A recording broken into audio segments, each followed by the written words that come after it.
Bismillahirrahmanirrahim. Assalamualaikum warahmatullahi wabarakatuh. Jumpa lagi dengan saya di Abil Maiwa Channel. Jadi teman-teman, channel ini merupakan channel pendidikan tempat kita berbagi tentang aplikasi pendidikan, Microsoft Office, serta tips dan triks komputer.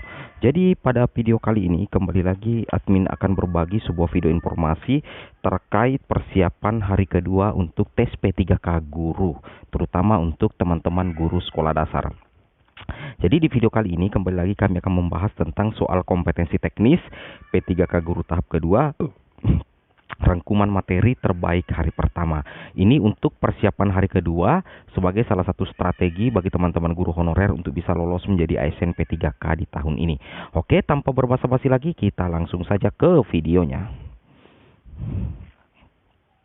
Jadi berdasarkan informasi dari beberapa teman, bahwasanya di hari pertama materi-materi yang diteskan ini kami sudah siapkan rangkuman materinya. Sisa teman-teman mencari di internet jawaban-jawaban atau pembahasan dari materi ini, dan insya Allah nanti di akhir kami akan coba menampilkan beberapa soal ya. Oke.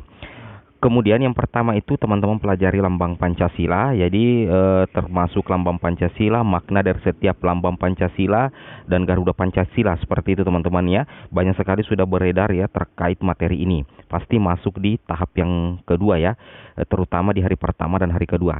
Kemudian bentuk-bentuk kerjasama ASEAN. Jadi ini pelajaran kelas 6 SD teman-teman ya, terkait bentuk kerjasama ASEAN, baik itu Indonesia dengan Malaysia, Indonesia dengan Brunei Darussalam ya, seperti itu.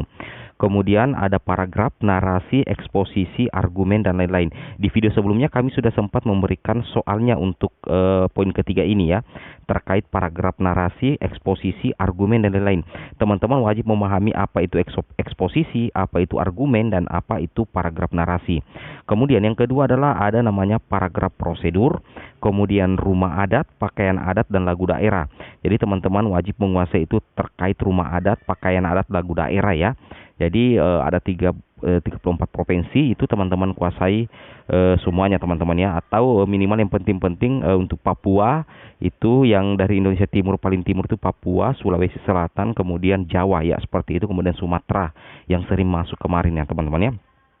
Kemudian tentunya teman-teman memahami terkait ini poin 6 terkait teori belajar menurut Gagne, Ausubel, dan Piaget. Ketiga teori ini masuk teman-temannya di tes tahap yang ketiga. Itu yang harus teman-teman pahami sekalian ya.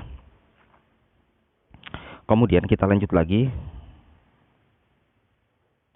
Nah, kemudian di sini untuk poin ke-7 teman-teman tentunya tidak asing lagi yang dikatakan dengan metode belajar Discovery, PBL, PJBL, Inkairi. Di beberapa video kami sudah membahas terkait ini teman-teman ya. Kemudian ada kebudayaan yang disahkan oleh UNESCO, banyak sekali materinya di Google. Kemudian urutan perang dari yang terlama. Kemudian teman-teman wajib menguasai tugas lembaga yaitu yudikatif, apa tugasnya di Indonesia ya, eksekutif, kemudian legislatif. Kemudian makna pembukaan alinea 1, 2, 3, 4 nanti kami akan tampilkan di akhir video soalnya. Kemudian ada penulisan daftar pustaka, itu juga masuk. Kemudian diskleksia, disgrafia, diskalkulia, dan lain-lain kami sudah bahas tadi teman-teman ya di soal yang pertama ya, kami sudah bahas di video pertama tadi. Kemudian fungsi sistem pencernaan ya. Jadi teman-teman harus kuasai juga terkait fungsi sistem pencernaan, seperti itu. Kemudian kita lanjut lagi teman-teman ya. Di sini. Nah, di sini untuk beberapa soal ini kami sudah tampilkan nanti di akhir video. Teman-teman jangan sampai terlewat ya, terkait fungsi alat pernapasan, hukum Newton, gaya, proses daur hujan, tenaga surya, kemudian ada energi kinetik, potensial, dan mekanik. Itu teman-teman cari materinya ya. Dan di akhir video nanti ada beberapa yang soal kami tampilkan, seperti itu ya, untuk menunjang pemahaman teman-teman agar teman-teman bisa menjawab soal besok, seperti itu. Oke, kita lanjut lagi. Kemudian di sini untuk peristiwa kemerdekaan ini sudah siapkan untuk tanggalnya teman-teman ya. Jadi tanggalnya nanti yang masuk ya. Jadi nanti kalau ada peristiwa setelah kemerdekaan yang masuk itu ada tanggalnya. Mulai dari pertempuran Medan Area ada tanggalnya 13 Oktober 1945, kemudian pertempuran 5 Hari Semarang, Perang Ambarawa, kemudian pertempuran Surabaya, Bandung Lautan Api, dan tentunya Puputan Margarana. Ini sudah lengkap tanggalnya teman-teman ya. Sisa teman-teman hafal saja. Kemudian kita lanjut lagi. Ini bahasa Indonesia ya. Nah, kemudian di sini juga masuk ya, ini khusus untuk SMP, FR bahasa Indonesia SMP ya, itu ragam bahasa, puisi, drama, sampai pembelajaran KD ini juga masuk di PGSD. Nah, oke teman-teman ya. Jadi untuk kesempurnaannya silakan nonton soal berikut.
Sinambut.